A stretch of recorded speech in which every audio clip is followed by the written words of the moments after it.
Volto já. É só uma entrega rápida, disse Maria Aparecida Ferreira enquanto fechava a porta da farmácia no centro da pequena cidade goiana. Ninguém imaginava que aquela seria a última vez que a veriam. Era uma tarde de agosto de 1993, em Pirenópolis, e o cheiro de cerrado queimado misturava-se com o aroma de café que sempre escapava da padaria vizinha. Maria Aparecida, conhecida por todos como Dona Cida da farmácia, ajeitou o cadeado da porta de vidro com a mesma precisão de sempre. Aos 52 anos, era uma mulher de rotinas bem definidas. Abria o estabelecimento às 7 da manhã, fechava para o almoço ao meio-dia em ponto. E só baixava as portas definitivamente quando o sol começava a se esconder atrás das montanhas que cercavam a cidade histórica. Naquela terça-feira, porém, algo estava diferente. Joaquim Santos, o barbeiro da esquina, notou que Dona Cida parecia mais apressada que o normal. Ela saiu carregando uma sacola de remédios e olhando para os lados como se procurasse alguém, lembraria depois, durante os primeiros depoimentos à polícia. Pensei que fosse entregar medicamento para algum doente em casa, coisa que ela sempre fazia. A farmácia São José ficava estrategicamente localizada na Rua do Rosário, a 2 quadras da famosa Igreja do Rosário, no coração colonial de Pirenópolis. Era um ponto de encontro natural para os moradores. Quem precisava de remédio, quem queria saber das novidades da cidade ou simplesmente desejava trocar algumas palavras com Dona Cida, sempre disposta a ouvir e aconselhar. Maria Aparecida havia herdado o negócio do pai, Sebastião Ferreira, que morrera 5 anos antes. Desde então, administrava tudo sozinha com a eficiência que aprendera observando o velho farmacêutico por décadas. Conhecia pelo nome cada cliente, sabia de memória quais medicamentos cada família costumava comprar, e não raro fiava remédios para quem passava por dificuldades financeiras. Ela era o coração daquela esquina, dizia Conceição Alves, proprietária da loja de tecidos ao lado.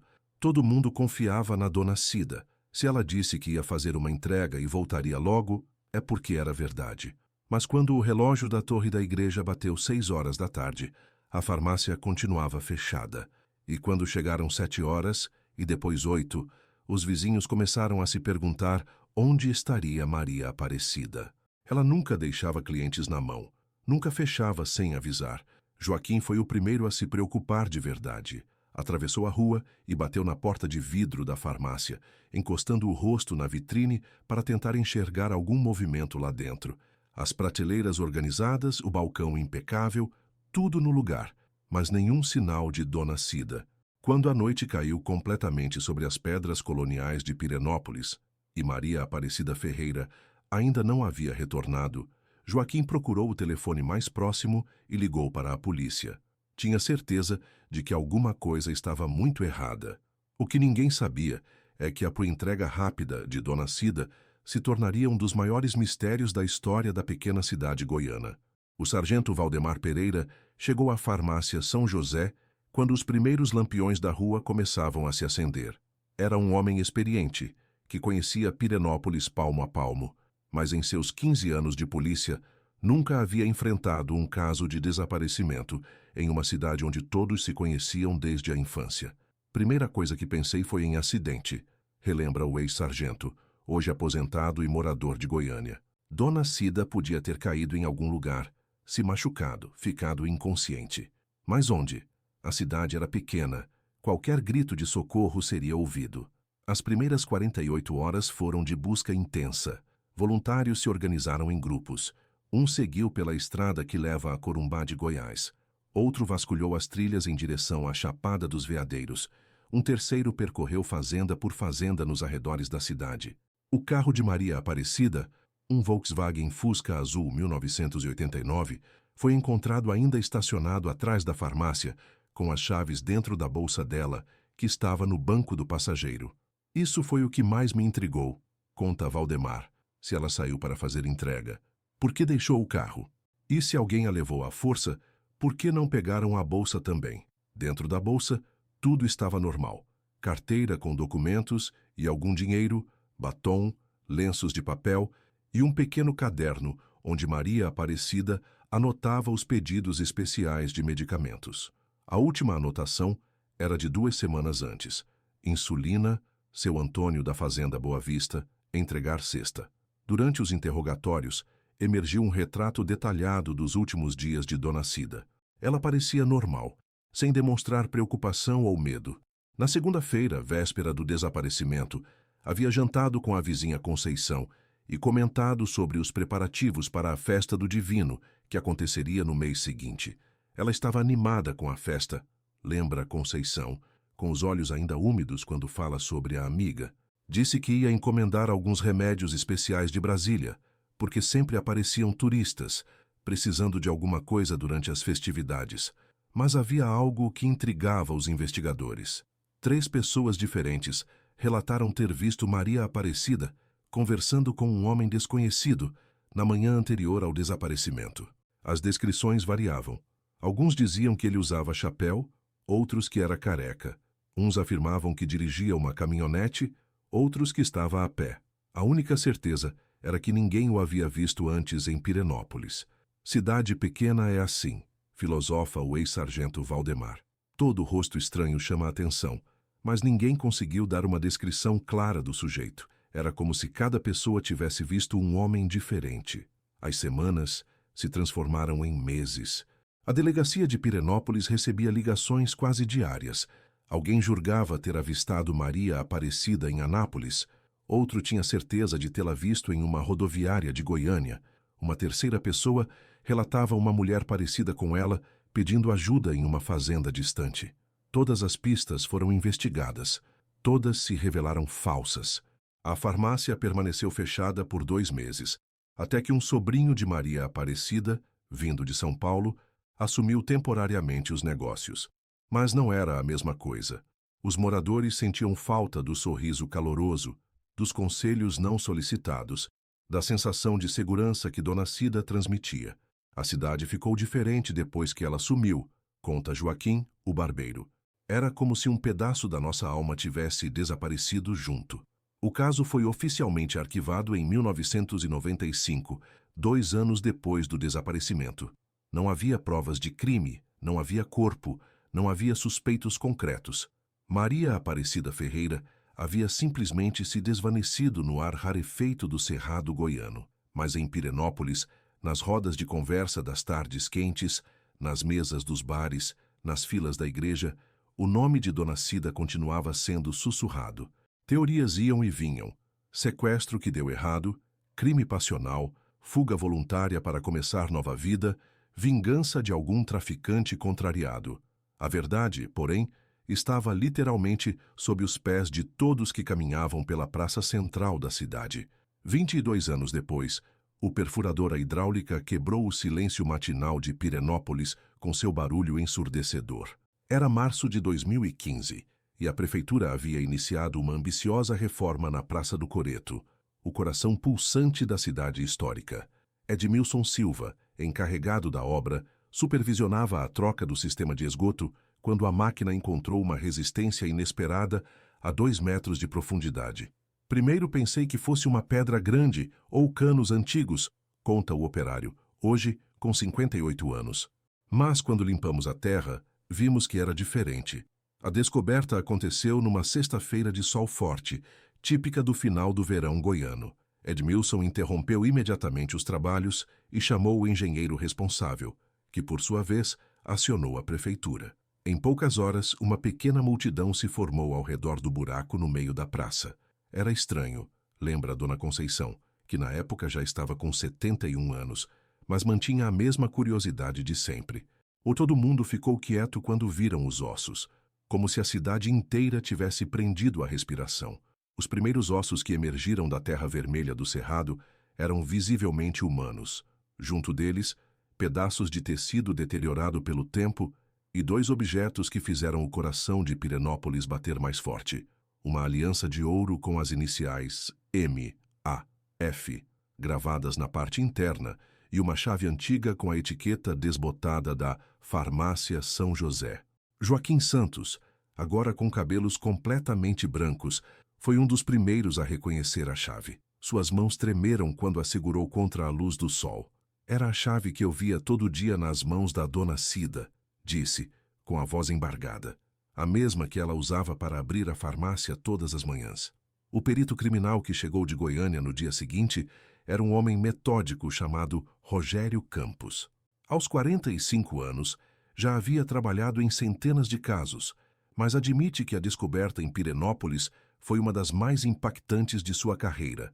A preservação dos restos estava surpreendente, explica o perito. O tipo de solo da região, rico em minerais, havia criado condições quase ideais para a conservação. Pudemos coletar material suficiente para exame de DNA e determinar que a morte havia ocorrido há aproximadamente 2 décadas. Mas a pergunta que ecoava em cada rua, em cada casa, em cada conversa de Pirenópolis era sempre a mesma: como o corpo de Maria Aparecida Ferreira foi parar debaixo da praça central da cidade. O local da descoberta ficava a exatos 150 metros da farmácia.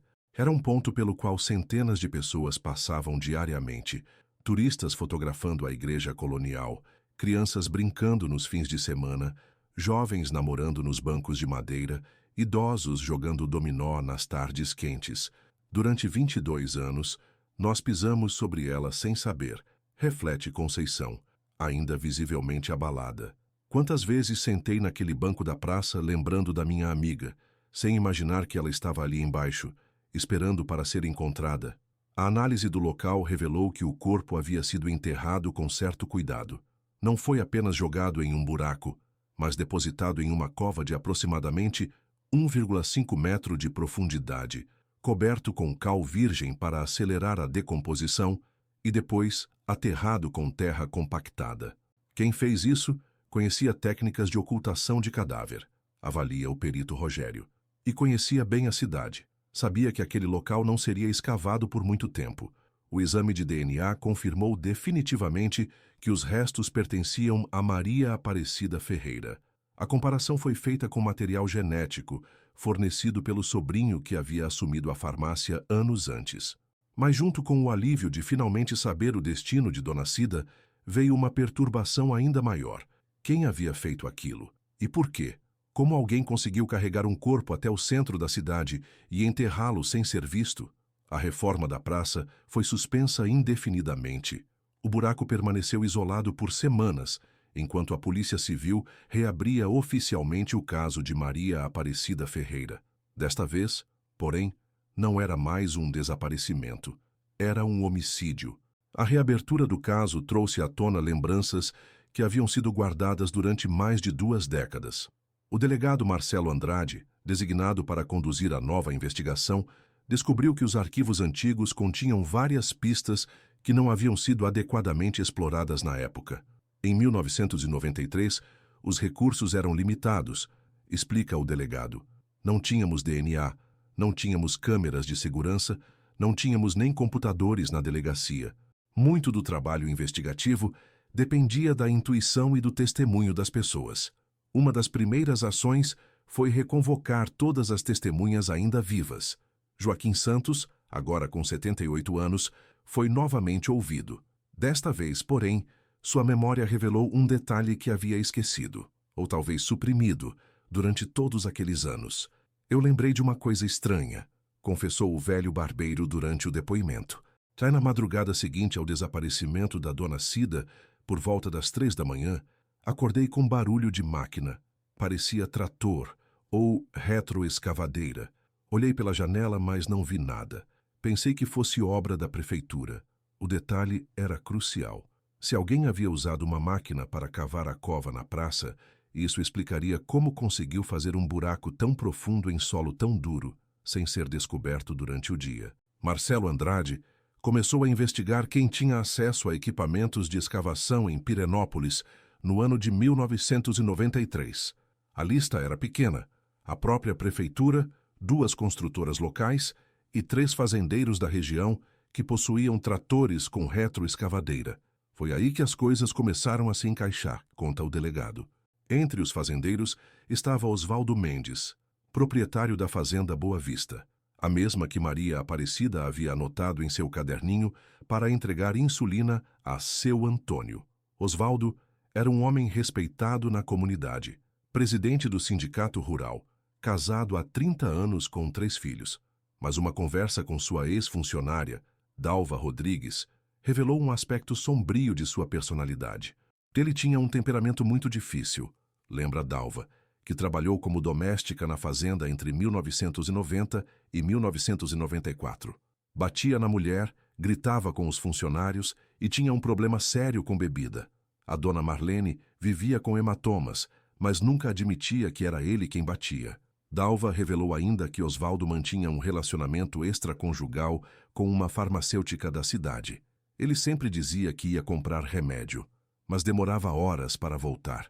A gente sabia que não era só remédio que ele estava buscando. O relacionamento de Osvaldo com Maria Aparecida havia começado 2 anos antes do desaparecimento, segundo Dalva.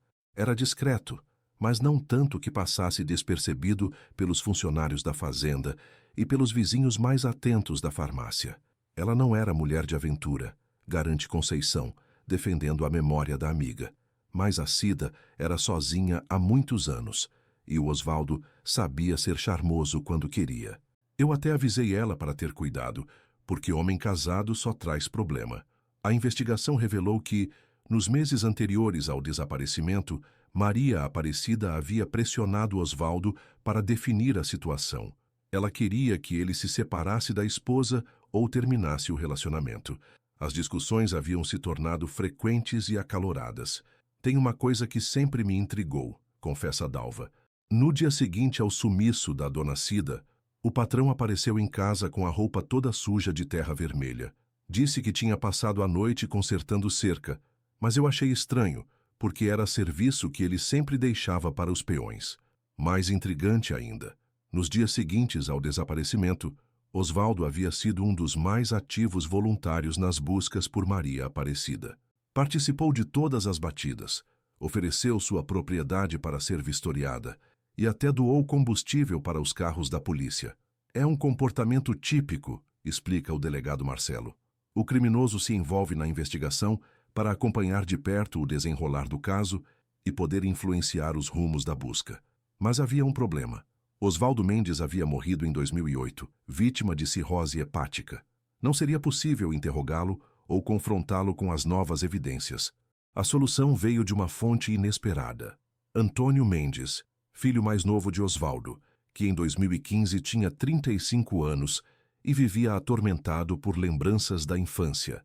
Eu tinha 13 anos quando aquilo aconteceu, conta Antônio, hoje morador de Brasília e pai de 2 filhas. Durante todos esses anos, carreguei um peso que não conseguia explicar. Quando soube que encontraram o corpo da farmacêutica, decidi contar a verdade. Antônio Mendes chegou à delegacia de Pirenópolis numa manhã de abril de 2015, carregando uma mochila velha e o peso de 22 anos de silêncio. O jovem de 35 anos, que trabalha como técnico em informática em Brasília, tremia visivelmente quando se sentou diante do delegado Marcelo Andrade. Eu sabia que um dia ia ter que contar isso, começou Antônio, com a voz embargada. Meu pai me fez jurar que nunca falaria, mas não consigo mais viver com esse segredo.